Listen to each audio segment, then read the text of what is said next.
Dumating na ang ating bagong plate number. Dahil dumating na yung ating plate number, pabe-verify natin to. Yan, magkaiba nga pala sila. Magkaiba ng plate number yan. Ito ay 71976. Ito ay, ang huli ay 63.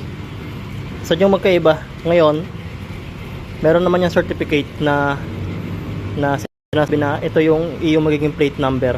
Ito yung old mo, 71976. At ito na yung bago. Naka-indicate naman yan.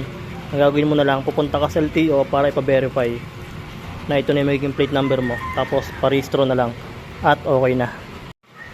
Yun, simple lang naman ng pagkuha nito, guys. Pupunta ka lang sa LTO. Kung ang plaka mo ay luma na kagaya nito, yung mga white na ganyan, pwede mo na papalitan yan. Pumunta ka lang sa LTO at bibigyan ka doon ng plaka kasama tong sticker na to. Tapos bibigyan ka din ng certification.